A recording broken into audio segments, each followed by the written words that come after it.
yan uwa musulmi, mu ma Allah subhanahu wa ta'ala godiya wanda ya sake gwada muna wannan lokaci mai tarin albarka. Banci wannan kuma ya ba mu dama muka zo muka tsayu a wannan wuri mai alfarma daga cikin wurare wanda Allah subhanahu wataala ya zaɓe su a cikin rayuwar duniya. Saboda Allah subhanahu wataala bai da wani wuri a duniya, bai da bukatar komi a duniya sai dai abubuwa guda biyu. Na ɗai masallatayya, na biyu bayin shi waɗanda suka tsaya suna rayar da masallacin nan.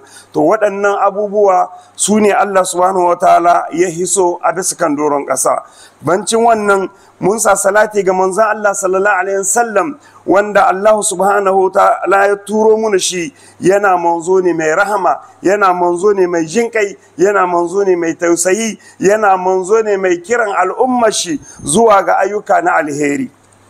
Saboda wannan a takaice mu san dai cewa wagga lokaci da muke cinta lokaci ne mai albarka, lokaci ne mai fadala, amma abin da muke son mu tunkara a cikin wannan lokaci ita ce wannan babban bakon da zai shigo muna nan da sati guda ko kuma kwana 10, ita ce wata azumi. To shiga wata azumi me ya kamata mutum ya shirya ma kanshi kanin ma watan azumin ya shiga? Ko da muke gani mutane suna ta kai da kawa, suna ta cece kuce a wajen tara abinci da abin sha da abin da ya kamace su hakanan. To shi ya samu san cewa watan azumi abin da ake bukata gare shi ba a hana mutum ka tara abinci ba, ba a hana ka ba ka tara abin sha ba, amma abin da ya kamata ka lura da ita, ka yi kokari da ita shine abubui waɗanda Allah subhanahu wataala ya baka su. Ni'imomi ne kun masu girma, ni'imomi ne kun masu daraja, ni'imomi ne kun waɗanda duk wanda ya yi sakaci a cinsu ko kuma ya raina su to ya san cewa zai yi nadama a nan duniya, kun gobe tashin kiyama zai yi nadama wanda ba wata nadama bayan wannan nadama. Shine menene yadda manzo Allah sallallahu alaihi wasallam yake cewa cin hadisi, ni'matani maghmunun fihi man-nas as-sihhatu wal farag. Manzo Allah sallallahu alaihi wasallam yace ni'ima guda biyu Allah ya ba mutane su, waɗannan ni'imomi mutane ba su gode musu ba, waɗannan ni'imomi mutane ba su kula da su ba, ba su sa su inda ya kamata ba. To mu san cewa waɗannan ni'imomi babu ni'ima kamar su. Shine manzo Allah sallallahu alaihi wasallam yace ita ce na farko lahiya ta jiki. Allah ya baka lahiya na jiki, ya baka dama kuma waɗannan abubuwa ni'imomi ne masu matuƙar girma, ni'imomi ne waɗanda da su ne ɗan adam yake jin daɗin rayuwar shi, ni'imomi ne waɗanda da su ne ɗan adam zai yi sa'a, zai ci rabo a gobe tashin kiyama, amma da sharaɗi in ka kula da waɗannan ni'imomi. Shi ya samu san cewa barawar haka akwai waɗanda muke tare da su, amma yanzu ina suke, sun yi watanni a ƙarƙashin ƙasa. Barawar haka akwai waɗanda muke tare da su cikin masallatayya, cikin harkokin kasuwa, cikin zirganiyar duniya, amma suna nan yanzu suna kwance a bisa kan gadon jiya, ba san yadda halin nasu zai kasance ba. Akwai waɗanda barawar haka suna da cikakken lahiya, ba abin da ya dame su, kun ba abin da suka rasa, amma yau ga sun shiga cin halin kakani kai. Wannan al'amari na Allah ne. To saboda wannan in Allah ya baka dama ka samu lahiya, ka samu dama na yin aiki alheri, manzo Allah sallallahu alaihi wasallam yace kada ku yi sakaci, ku yi kokari dan karamin daman nan da Allah subhanahu wataala ya baka, kai kokari ka yawaita aiki alheri a cinta. Kenan me ake so gare ka? In Allah ya gwada maka wannan lokaci, abu na harko 'yan kwanakin da suka rage ma watan azumi, ka yi ta yawan addu'a, Allah Ubangiji ka gwada mini watan nan mai alfarma ta tahe, Allah Ubangiji ka bani lahiya, ka bani dama in azumce shi, Allah Ubangiji ka bani ƙarhi in aikata ayyuka na alheri masu ɗimbin yawa a cikin wannan wata wadda take zoke. Wannan shine musulmi duka ya kamata ya yi kokari ya yawaita shi a cikin kwanakin ga da muke tunkaran watan azumi, saboda take kan yiwa waɗansu muna tare da sunan ko kuma waɗansu suna nan yanzu amma kanin a ce za a ga wata sai ka ji an ce waɗansu sun tai sun bar duniya. Allah bai ba su wannan dama ba. Waɗansu kuma suna nan ba su bar duniya ba amma kanin lokacin ya kai ko kuma shigowar watan azumi za ka samu Allah ya samu su lalura wanda zai hana su yin wannan azumi, wanda zai hana su aikata aikin alheri. To saboda wannan mutum abin da ya kamata kai kokari ka yawaita addu'a, ka roki Allah subhanahu wataala ya baka dama, ya baka lahiya, ya taimake ka, ya gwada maka wannan wata alfarma ta taye. Allah ya baka dama ka ganta kuma ya sauƙaƙe maka ayyuka na alheri waɗanda za ka yi a cikin wannan wata. Shi yasa manzo Allah sallallahu alaihi wasallam da sahabban shi duk lokacin da watan azumi ya tunkaro babu addu'ar da suke yawaitawa sai suna ta cewa ya kai Allah, ya Ubangiji mai komi mai kowa, Allah ka gwada mu na watan azumi, Allah ka gwada mu watan azumi, Allah ka ba mu dama mu azumce shi, Allah ka ba mu dama mu yawaita aikin alheri a cinta. Saboda ba kowace wata ce zaka gani ba, ba kowane wata ne za gani ba. Akwai waɗansu watanni za ka ji labarinsu ko za ka ji makamshinsu amma ba za ka shige su ba saboda al'amarin na Allah ne. Shi yasa ɗan adam in Allah ya gwada maka wanga lokaci to ka yi ƙoƙari ka tsara kanka don ibada, ka tsara kanka na addu'a, ka tsara kanka ka nemi gawara ga Ubangiji. Ayyuka marasa kyawu waɗanda kake yi tun yanzu ka ɗauki niyya ka daina, tun yanzu ka kyautata halinka, ka bari abin da bai da kyau, ka bari abin da ke aiki alheri ka yawaita shi. Kada ka bari sallolin suna wuce ka, kada ka bari waɗansu ibadodi da ake yi suna wuce ka. Shi yasa ga manzon Allah ma sallallahu alaihi wasallam da aka bincike shi aka ce babu cikin watan da manzo Allah sallallahu alaihi wasallam yana yawan azumi, yana yawan sallan nahila na dare da na rana kaman wagga wata da muke tun da a watan Shaban.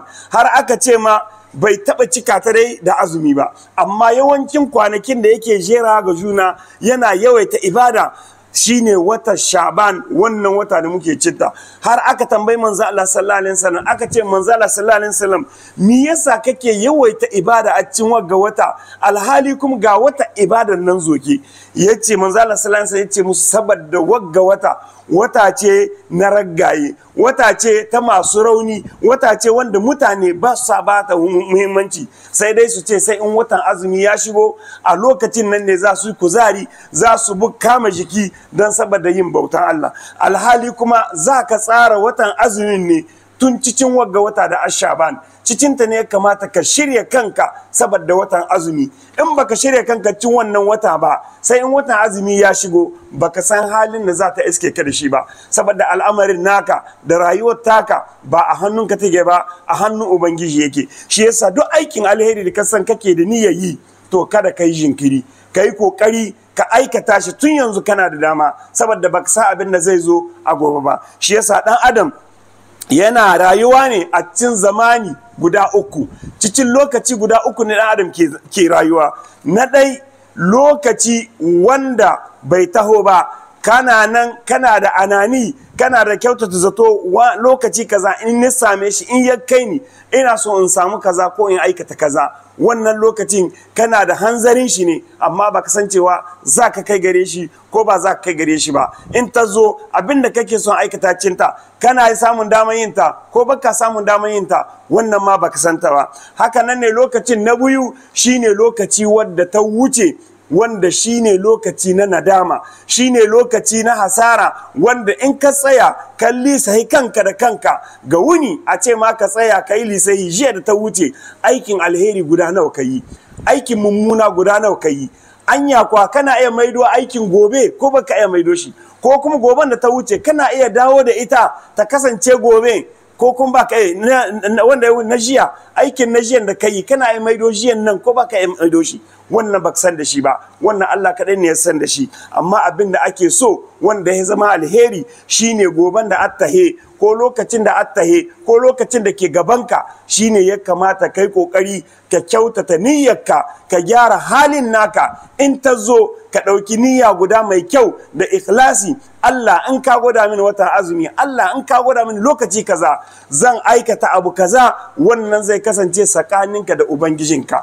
To shine manzo Allah sallallahu alaihi wasallam yace ko da baka aikata wannan aiki ma da ka ɗauki niyya da kai ikhlasi ko kun baka ga lokacin ba, amin ka ɗauki abincin ranka ka rike shi ka kama shi da gaske, ko baka samu ganin lokacin ba ko baka samu aikata shi ba, Allah zai rubuta maka ladan niyyar nan da ka ɗauka, da in ya kai kana aikata shi ko za ka yi abu kaza, Allah zai rubuta maka wannan ladan. Saboda ka ɗauki kyakkyawan niyya amma dama ne ba ta samu ba ta Ubangiji. To shi yasa yana da kyau duk musulmi ya yi kokari ya gyara halin shi tun yanzu. Duk abin da ka san bai da kyau ka bar shi, ka yi kokari ka lisai kanka, ka san cewa wallahi goben nan abin da zai faru gobe Allah kadai ya san shi, ba wanda ya san shi. Ka samu dama baka samun dama, Allah kadai ne ya san wannan abu. To shi yasa mutum ya yi kokari lokacin da kake cinta, ka yi kokari ka tuba, ka yawaita aikin alheri. Yana da yawa waɗanda suka aikata ayyuka lalaku mummuna, amma da suka ɗauki kyakkyawan niyya suka mai da ikhlasi a wurin niyyan nan, ba su samu dama aikata aiki alheri nan ba, ba su samu daman gani wannan lokacin, amma da suka mutu Allah subhanahu ta'ala sai ya ba su ɗaukaka wanda ma hiye da kima da wanda ya yi aiki. To shi yasa in ka ga waɗannan lokaci ka yi ƙoƙari ka bauta ma Allah subhanahu wa ta'ala.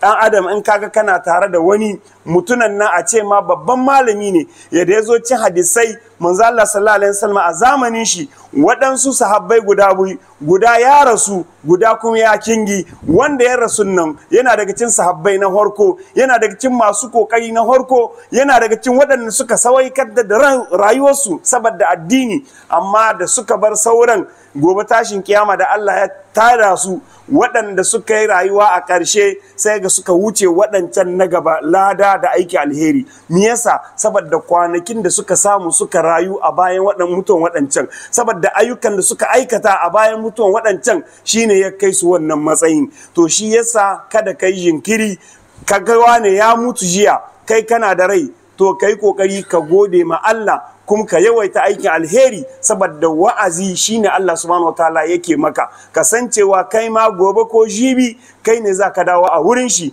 kai kuma wanne zai maye gurmika ya tsaya ya yi aiki ya yi la'akari in abin ya shahe shi. Shi yasa manzo Allah sallallahu alaihi wasallam yake cewa cikin hadisi al-Qudusi yace al-qayyisu man dana nafsu wa amila lima ba'da al-maut. Cikinku mai hankali mai wayo wanda ya yi kowa lisahi shine wanda ya tsaya ya bincika kanshi, wai shekara da ta wuce mi da menene ne aikata ma Allah subhanahu wataala wanda ya mai daɗi, menene ni yi na mummuna in tashi in gyara, saboda nan ne mutum zai yi lisahi, nan ne za a yi ma lisahi.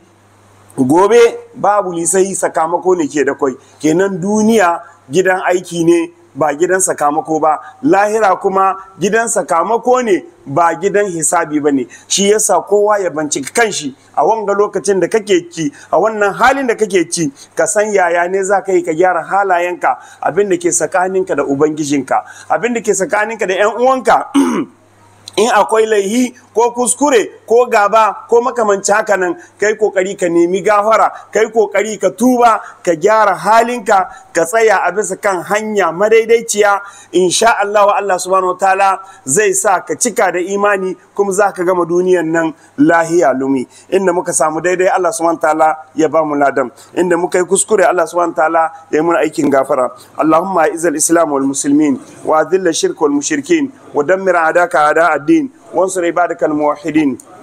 اللهم يسرنا ولا تعسر علينا، اللهم يسرنا ولا تعسر علينا، وزدنا ولا تنقصنا، وأكرمنا ولا تهنا يا أرحم الراحمين. اللهم إنا نسألك بأسمائك الحسنى وصفاتك العلى، أو اسم لك سميته أحدا من خلقك أو أنزلته في كتابك أو استأثرت به في علم الغيب عندك، أنت الحق وقولك الحق ووعدك الحق ولقاؤك الحق وأنك على كل شيء قدير. اللهم بلغنا رمضان، اللهم بلغنا رمضان وفرج عنا ما نحن فيه من شدة وضيق وبلاء، ونفس عنا قروبنا، وقد الدين عنا وعن المدينين، واشف مرضانا ومرضى المسلمين، وارحم موتانا يا حي يا قيوم برحمتك نستغيث. وصلى الله على النبي الكريم، والحمد لله رب العالمين.